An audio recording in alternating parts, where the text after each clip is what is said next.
Bonjour à tous, dans cette vidéo, je vais vous présenter des idées d'action qui, d'après les analyses que je vais vous présenter, représentent un possible fort potentiel haussier. Actuellement, je n'ai pas de position sur ces actions. Je vous dirai en fin de vidéo si je passe à l'achat sur ces actions. Parce qu'à l'heure actuelle également, j'hésite à prendre position sur d'autres idées d'action qui sont dans un autre domaine que j'aime beaucoup. Parce qu'actuellement, elles sont sur des niveaux de prix qui sont très intéressants à mon sens. Et ça tombe bien, je vais adapter ma plus-value sur Applovin, donc j'ai un petit peu de cash à réinvestir. Également, je vais vous faire un petit point sur un des sous-traitants qui travaille avec Naval Group. C'est un acteur indispensable à l'évolution du groupe. Avant de vous présenter ma première idée d'action PEA, je vais vous faire un petit point sur le projet de loi de finances du 24 juin 2025. Donc je vais vous dire très rapidement ce qui s'est dit. Actuellement, le plafond du PEA est de 150 000 euros et ce projet de loi proposerait carrément de le faire disparaître. Également, concernant la succession, les mêmes règles successorales que l'assurance vie ont été proposées. La détention de plusieurs PEA serait également possible si cette loi aboutissait. Actuellement, ce n'est qu'un projet de loi, donc rien n'est sûr. Pour revenir à mon idée d'action PEA, aujourd'hui, je vais vous parler d'un secteur longtemps boudé et qui revient en force aujourd'hui. L'énergie et plus précisément le géant italien Enel. Accrochez-vous, on va décrypter son virage stratégique, ses perspectives et pourquoi les investisseurs reviennent sur ce secteur. Depuis quelques mois, les valeurs énergétiques européennes connaissent un vrai retour en grâce. Pourquoi? D'abord grâce à la baisse des taux et parce que la demande en électricité ne cesse d'augmenter. Et également avec l'essor des data centers et les énergies décarbonées. Des groupes comme Iberdrola, Engie ou encore Enel profitent donc de cette belle tendance. Ils ont vu leur cours fortement progresser, plus 25% pour Iberdrola, plus 28% pour Engie, plus 28% pour E.ON.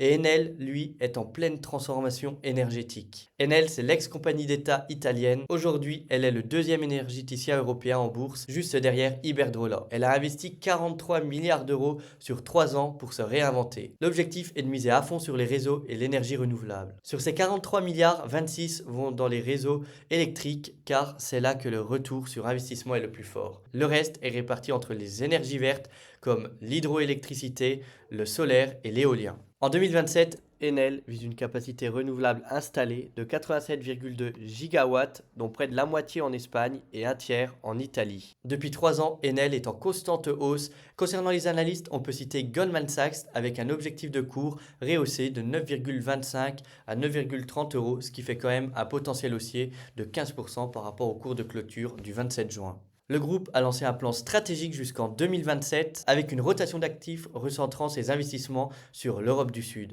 On peut noter que les investisseurs apprécient cette stabilité, cette visibilité et surtout la résilience face aux turbulences des marchés énergétiques. Même avec la baisse du gaz et de l'électricité, Enel affiche une rentabilité intéressante avec un rendement de 5,8% et un objectif de cours aux alentours des 9,30 euros. Je vais à présent vous parler de ma deuxième idée d'action, cette fois-ci non éligible PEA du fait qu'elle est cotée au Nasdaq. L'action que je vais vous présenter, c'est Micron Technology, qui vient d'annoncer des résultats qui pulvérisent toutes les prévisions. Pour son troisième trimestre fiscal, imaginez un chiffre d'affaires de 6,8 milliards de dollars, soit une hausse de 30% par rapport à l'année dernière. Et le bénéfice par action est ajusté à 1,91 dollars, ce qui est bien au-dessus des 1,60 dollars attendus. Et ce n'est pas tout, pour les prévisions du quatrième semestre, les prévisions sont encore plus folles. On parle de 10,7 milliards de dollars de chiffre d'affaires et de 2,5 dollars de bénéfices par action. Clairement, Micron est en pleine ascension, porté par une tendance colossale, l'intelligence artificielle. Alors, quel est le secret de cette performance? La réponse tient en 3 lettres. HBM, la mémoire à large bande passante qui est absolument cruciale pour les infrastructures d'intelligence artificielle. Plus les modèles d'IA deviennent complexes, plus ils ont besoin de ces puces ultra performantes et Micron est un acteur majeur dans ce domaine. A noter que la demande pour les puces de mémoire de Micron est si forte qu'elle dépasse même la capacité d'offre. C'est un signe clair que l'entreprise est au cœur d'une transformation technologique majeure avec des milliards de dollars de commandes en attente. C'est donc pas étonnant que le titre Micron ait déjà grimpé de plus de 40% depuis le début d'année. Les analystes sont unanimes, le conseil est à l'achat. On peut citer notamment New Street qui augmente son objectif de cours de 145 dollars à 170 dollars.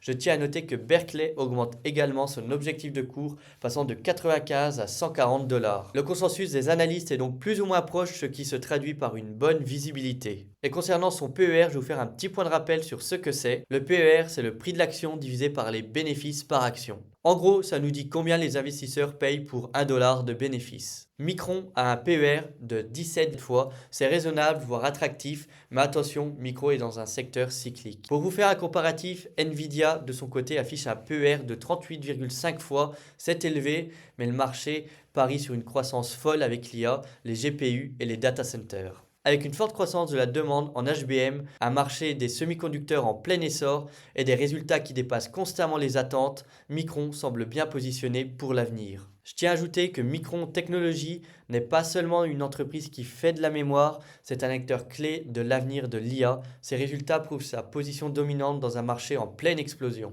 Je vais à présent vous faire un petit point sur le sous-traitant qui travaille avec Naval Group. Dans un monde où les tensions géopolitiques montent, où la technologie devient un levier de puissance, une entreprise singapourienne tire son épingle du jeu à l'échelle mondiale, c'est ST Engineering. Je vais vous présenter rapidement l'entreprise. Fondée sous le nom ST Engineering, elle est maintenant cotée sous le nom Singapore Technology. C'est aujourd'hui un géant technologique opérant dans plus de 100 pays. Son expertise couvre l'aéronautique, la cybersécurité, les systèmes de défense et les technologies navales. Avec plus de 20 000 employés et des revenus dépassant les 10 milliards de dollars singapouriens, l'entreprise est un des piliers de l'innovation en Asie. Dans un contexte où les rivalités en mer de Chine s'intensifient et où la course aux armements navals s'accélère, ST Engineering doit protéger sa souveraineté et protéger ses intérêts maritimes. C'est dans ce cadre-là que ST Engineering joue un rôle crucial, celui de renforcer les capacités technologiques et défensives du pays, tout en coopérant avec des partenaires internationaux clés. Depuis les années 2000, ST Engineering collabore avec le français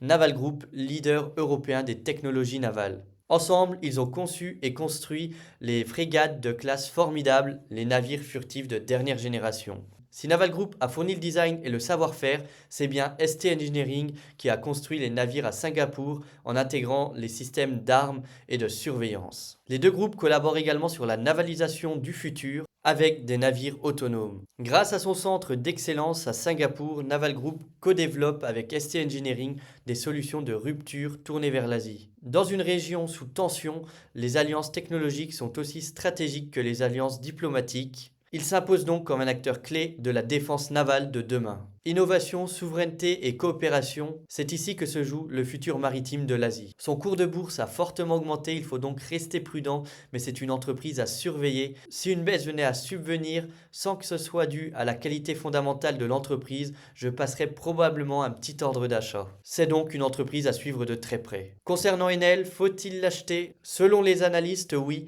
c'est un acteur solide, bien positionné sur les réseaux et le renouvelable, avec une stratégie claire et lisible. Si vous cherchez une valeur défensive exposée aux méga tendances comme la transition énergétique et l'électrification, Enel mérite votre attention. En ce qui est de Micron Technologies, actuellement je n'ai pas d'action dans ce secteur, c'est donc une action que je vais surveiller de très près. Au début de la vidéo, je vous ai parlé des actions que je trouvais également très intéressantes dans un autre domaine, c'est donc LVMH, Accenture et Essilor Luxottica. En ce moment, je trouve le cours de bourse plutôt abordable, donc vous pouvez regarder mes précédentes vidéos à ce sujet. Dites-moi si vous avez une de ces actions en portefeuille ou si vous avez l'intention d'ouvrir une première position. Si vous avez apprécié ce contenu, vous pouvez liker la vidéo, vous pouvez vous abonner, ça m'encouragerait beaucoup. C'était ma 3e vidéo. Bonne fin de semaine à tous et bon investissement.